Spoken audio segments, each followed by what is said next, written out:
Zeroing in on the swing states, and this week our spotlight is on Florida. Will the sun shine again for Democrats there? Well, the outlook is cloudy, chance of rain, not looking so good. And that's because there's been a nearly 1.5 million swing in party registration, giving the advantage to Republicans since the last time Democrats won that state in 2012. As of last month, nearly 5.5 million Republicans are registered to vote in Florida. Compare that to 4.4 million for Democrats. In 2012, there were only 4.2 million Republicans registered, so a lot more now. So maybe it has you asking, does Vice President Kamala Harris even stand a chance against former President Trump in a red state that is also now his home state? According to our partners at Decision Desk headquarters, based on 19 polls, Trump has a 5.1% lead over Harris. Joining us now, a group of voters in the state of Florida. Juan Villasmil, contributor for Young Voices. Also with us, Gabriel, president of the Young Florida Democrats, and Florida voter Peter Massing. Thank you to each of you for being with us to talk about where your head's at in this election. I want to start with you, Peter, and you're an independent voter, and you say independent voters do their homework. What has that looked like for you over the past 6 or so months? Well, it's just being current, staying up with what's going on locally and in the state in particular, but also nationally, and keeping informed. Right, understanding the issues and how it relates to your day-to-day. Cole, as a young Democrat in your state, there's a lot of new Republicans that are now voting this election. Some have already cast their ballots. How optimistic are you in Kamala Harris's chances there? I mean, I think there are a couple of different things that we need to keep in mind. First, when you think about the list of voters in the state of Florida, the governor has taken a pretty strong stance in removing voters from the voter rolls, not necessarily making it so they can't vote, but marking them as inactive if they haven't voted in a recent election. So while they can still vote, they're not actually represented in those voter registration totals that were mentioned before. So Democrats, I would say their voter registration is artificially understated when it comes to looking at those national registration numbers. I can say that I am excited for the policies that Kamala Harris is planning to bring to Florida, and a lot of them are very timely now, looking at some of the recent devastation that we've been looking at from the hurricane, as well as when we think about privacy and the economy and affordability. Juan, let's bring you in here. As a young voter, you say Gen Z is not the lost cause that some pessimistic boomers may imagine. How so? Well, yeah, I believe that my generation is moving to the right, and we see this massively on social media. And part of this is because the Trump campaign has learned how to appeal to the youth. More recently, I think 2 days ago or yesterday, they posted a video with the KSI hit song that everyone's listening to at the moment. And at the same time, there's many, social media influencers that are proving to be conservative and helping shift the message. Something that a lot of people don't know is that the Costco guys, AJ, not Big Justice, because Big Justice cannot vote, is a Republican. And I think that's surely going to have an influence with my generation. Yeah, this may be aging me, but I didn't get a lot of those references, right? But that's the point here, is that these candidates do understand what's important to each of you. Peter, let's go back to you. As you do your homework, you do your research, what are the key, maybe top 3 issues for you right now as you get ready to cast your vote? A lot of it has to do with the environment, for me anyway, and housing. Jacksonville is growing by leaps and bounds. The population's, really expanded in the past 5 or so years, and there's a lot of building going on here. The other thing has to do on the ballot in Florida is the abortion issue, and that seems to be very important. And I know a lot of people talk about that. And I have a interest in gun laws.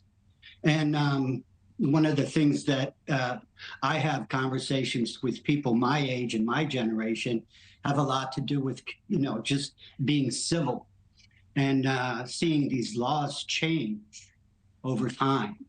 And it seems that certain aspects of society are finding it easier to be somewhat violent, or at least expose themselves to violence. And I think that's important to me.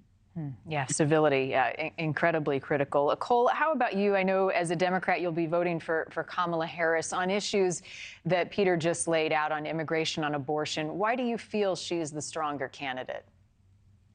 Well, the one that especially when it comes to immigration, I think that in many cases, it should not be the big issue that it is. It is, of course, incredibly important, but I think that there is a lot of agreement in our Congress. As we saw from a bipartisan immigration reform bill that was brought up recently that was only tanked because Donald Trump instructed Congress to make it an issue for the election. This was something that engaged great support. And so I think a great deal of that related to immigration is something that there are ideas in place that could be solved.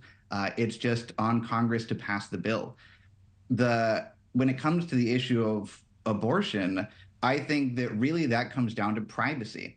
And Americans are tired of their rights being weaponized. The Declaration of Independence, the Constitution talks about inalienable rights.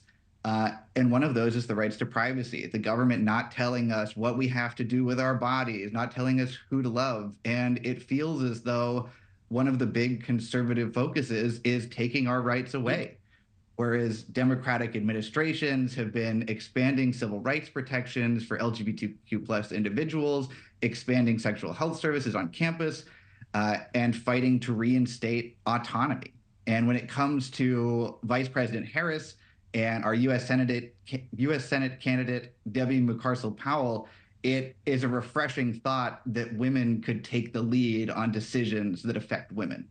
Some important points made there. Juan, let me get your response. I saw you reacting as well. Same question to you, but from a perspective of someone who supports Trump and his view on these issues.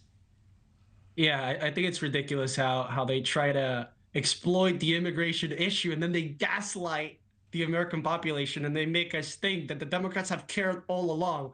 Well, my friend, let me introduce you to executive orders. How many immigration-related executive orders that Biden put out at the beginning of his presidency? Immigration, illegal immigration more specifically, increased disproportionately throughout his presidency to levels we've never seen in our entire history. And he did nothing about it. And I think it's funny because they do this to appeal to the Hispanic population, and then they try to make the claim that the reason why Florida is going so red is because of some civil rights abuse and DeSantis suddenly became a Jim Crow era governor or something. That's not true. The reality is that Democrats are losing the Hispanic vote. More specifically, recent polls show that there's a 21-point disparity in 2016 support for Trump and 2016 support for 2024 potential support for Trump. So there's a decrease in the Hispanics that want to vote for Kamala Harris. There's an increase in Hispanics that want to vote for Donald Trump. And this is most represented in states like Florida, where there was a 30% point increase in the last election in the Miami-Dade County, mainly because of Hispanics. So whenever Democrats try to talk about the immigration issue to try to appeal to their Hispanic base, it's not working. And number two, whenever they try to reframe the messaging and they try to say, like, actually, we're for secure borders, and they have a secure the borders banner in the background, it's not true. It's interesting. It's interesting hearing the two of you go back and forth on an issue like immigration. I want to give Peter the final word as an independent voter. And as you listen to this discussion and you've heard both sides, not just today, but in recent weeks and months, only if you're comfortable, but how has this influenced how you'll vote? For me personally, there's a lot of different ways of looking at immigration.